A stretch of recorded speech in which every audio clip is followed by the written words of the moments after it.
અને ખેતારામ બાપુનો આદેશ આવ્યો એટલે થોડું 5 મિનિટ બોલીશ. આપણે રાતે સત્સંગ લેશું. ઘણા બધા ભાઈઓ અહીં બેઠા હોય ને, બધાને આપણે બબે વાણીનો લાભ લેવો ને ક્યાંથી આવ્યા હોય. પણ હવે એમનું માન હાથવીને બોલીશ. આપણે હમણાં ખેતારામ બાપુએ જે આગળ સંતો થઈ ગયા રેણી રાખી એના પરમાત્માએ કામ કર્યા એ આપણે બધા જાણીએ છીએ. આજ આપણને ક્યાંક વિશ્વાસ ઘટતો હોય તો કામ નથી થતા, પણ લગભગ મારું માનવું એવું છે કે અત્યારે પણ આપણા કામ બધાના ભગવાન જ કરે છે, પણ આપણાને હું કરું છું એવું થાય છે. કરી તો બધા એના મારો વાલો રહ્યો છે. જેનો જેનો વિશ્વાસ છે એના બધાના કામ આપણે ટેમે ટેમે જેને પ્રસંગ આવે એના પ્રસંગ થઈ જાય, જેને જેને મૂંઝવણ આવે એની મૂંઝવણનો ઉકેલ થઈ જાય. અંતર્યામી બેઠો બેઠો કરે છે, પણ આપણે એને ઓળખતા નથી છતાંય કરે છે. પણ જો એને ઓળખી લઈએ તો બેડો પાર થઈ જાય. આજે સેના ભગતની વાત કરી, એમણે ઓળખી લીધો અને ઓળખી લે ને એને પછી બીજી પરવા ન હોય કે મારું શું શું થશે એને પરવા ન હોય, એટલે ભગવાન એનું કામ કરે છે. એ ભજનમાં લીન થઈ જાય. એટલે આપણે પણ હવે બીજા યુગ કરતા અત્યારે યુગ એક સારો યુગ શું કામ છે કે જપ ને તપ ને તીરથ ને એ બધા અત્યારે ગયા. ખાલી નામ સ્મરણથી આપણી મુક્તિ થઈ જાય, કામ થઈ જાય. પણ હવે આપણે નામને ન જાણીએ તો શું કરવું? હવે આપણે નામને જાણવાની થોડીક વાતો 5 મિનિટ કરીશ. કે જગત બધું નામ તો લે છે પણ નામને નથી જાણતો, અહીં વાંધો છે. કળિયુગની અંદર બીજું કાંઈ કરવાની જરૂર નથી, ખાલી નામ સાંભળથી કામ થઈ જાય. તો નામ આપણને સંતોએ જે આપ્યું છે એ નામની વાત છે. બીજા ભળતા સડતા નામથી બહુ કામ થતું નથી. નામ આપણે સાખી બોલ્યા, નામ લિયા તો સબ લિયા, સબ શાસ્ત્ર કા વેદ, બીના નામે નરકે ગયા પટ ચારો વેદ. આ નામની વાત કરે છે. નામે પાતક છૂટી, નામે નાસે રોગ, નામ સંભવોડ કોઈ નહીં, જપ તપ તીરથ ને યોગ. હવે આપણને પરમાત્માએ બુદ્ધિ દીધી છે, સાખી બોલ્યા કે આવું નામ કેવું છે, નામ સંભવોડ કોઈ નહીં, જપે નહીં, તપે નહીં, તીરથે નહીં, યોગ નહીં. તો આપણે થોડીક એમાં બુદ્ધિ લગાવવી જોઈએ કે આ નામ કયું છે. તો આ નામ આપણને સંતો સિવાય ના મળે. મારા કુંભારા મેં 2-3 વાણી કરી છે. મન તો પ્રસન્ન કર કીર્તાર, દર્શન ઘડી ઘડી એકતાર, સાધુ સંતોની સેવા કરી લે, વેદવાણી દિલ વધાર, વેદવાણીનો કરી લે વિચાર તો મટે મનનો વિકાર.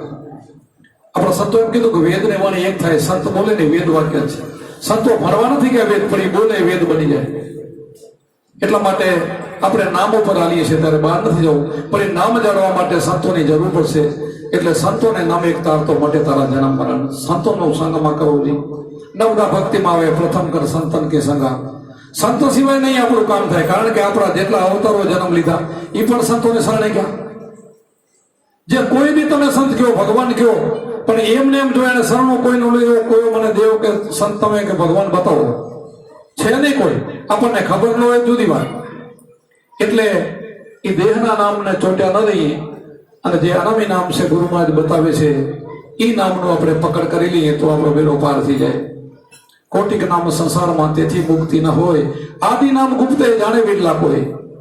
આ સૃષ્ટિ અંદર કઈ નતું ત્યારે હતું, અત્યારે છે, પછી પણ રહેશે એવું નામ જે ઘટોઘટ અત્યારે વ્યાપી રહ્યું છે. એ સંતોએ આપણને અહીંયા સુરતા ઠેરવવાની વાત કરી છે. અને જે આમાં લાગી ગયા ને એને પછી પોતામાં દેખાણો ને બીજામાં દેખાણો.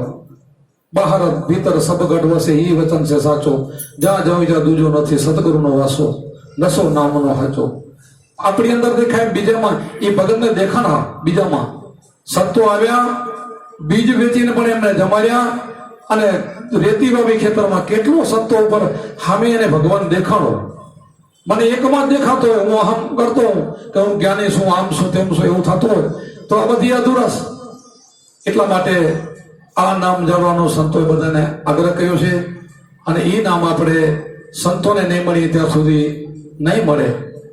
આપણે જેટલા અવતારો થઈ ગયા એને આપણે બાદ નથી કરવા. એને સૃષ્ટિમાં જે કામ કર્યા હોય, આપણે જો આપણા ગુરુને માનતા હોય, આપણે જો કુંભારામને માનતા હોય, એને કામ કર્યું છે, એના મંદિર બનાવતા હોય, તો આપણે પણ કામ કર્યા છે. એના ગુણને ના વિહારવા માટે મંદિરો છે, શાસ્ત્રો છે. પણ આપણને એના સામે રાતની તમે બે રહેશો ને તો કાંઈ મળવાનું નથી. એટલે જાગતા સેવાનું સંતોએ કીધું છે. અને જે અનામી નામ છે તે સંતો પાસેથી મળશે.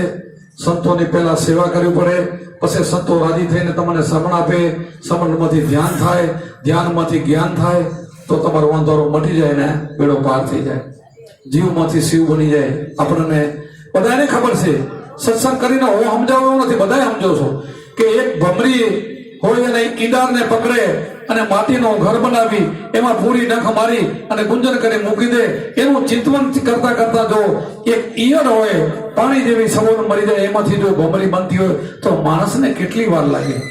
એટલે આ કળિયુગની અંદર, આ યુગની અંદર આ નામ સમૂહ આપણને બતાવ્યું છે. નામે પાતક છૂટીએ, નામે નાશે રોગ, નામ સમોવડ કોઈની જપ તપ તીરથ યોગ. આ નામ છે.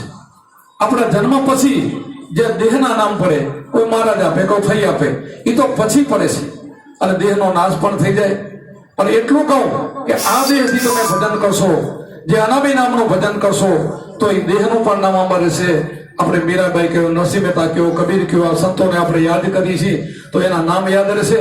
આપણા બાપ દાદાના હાથ પેઢી પછી આપણે કોઈ પોતે આપણા પોતાના છોકરાએ ભૂલી જાય તો એ નામનો કોઈ પતો નહીં લાગે. અને જેણે જેણે પરમાત્માનું ભજન કર્યું છે એના દેહના નામ પણ આ ગવાય છે અને યાદ કરી છે, એની વાણી બોલ્યું છે. એટલે જે દેહથી તમે દેહ સાધન કરો પણ એનાથી ભજન કરશો ને તો એ દેહની પણ કિંમત થઈ જશે અને એનું નામ રોશન થઈ જશે. પણ આ નામ જાણી લેશો તો આ જે નામ અનામી નામ છે એ નામ સંતો પાસેથી મળે અને આ એના પાસેથી લઈ અને પછી આપણે ભજન કરશું. અને રેણીમાં રહીને બેઠારા મેં જેમ વાત કરી એમાં રેણી વગરની આપણા ભક્તો રેણી નથી ચૂક્યા. રેણીમાં રહી ઘણા રેણી તો ના પડે વાણીમાં સાખ્યમાં, પણ રેણી વગર કોઈ ઓધર્યા જ નથી. આપણે ગમે મન ફાવે એમ વર્તન કરશું ને તો પેલું તો તમને ભજન જ નહીં લાગે, તમારું મન જ ઠકાણે નહીં. તમે જાશો ક્યાં? બોલી તો નાખ્યું કે રેણી વગર હાલે, પણ કેમ હાલે? એમ મનની સ્થિરતા ન હોય. 5 કર્મેન્દ્રિય, 5 જ્ઞાનેન્દ્રિય, 11મું મન, એની અંદર કેટલા રાક્ષસો, શબ્દ, સ્પર્શ, રૂપ, રસ ને ગંધ, આ બધા એક એક માણસને મારી નાખે એવા છે. અને ગુરુના શરણેથી જવાથી વાલિયા ભીલ જેવા રાક્ષસો હોય, જેસલ જાડેજા જેવા પાપી હોય, એ પલમાં પીર બની જતા હોય તો તમને ને મને તો કેટલી વાર લાગે. પણ આપણને સંતોને શરણે જતા આવડવું જોઈએ અને એ રીતિ શીખવી જોઈએ. સંતોની રીતિ શીખી અને ભજન કરશો તો આપણું કામ થઈ જશે. બોલો સત્ય ગુરુદેવ કી.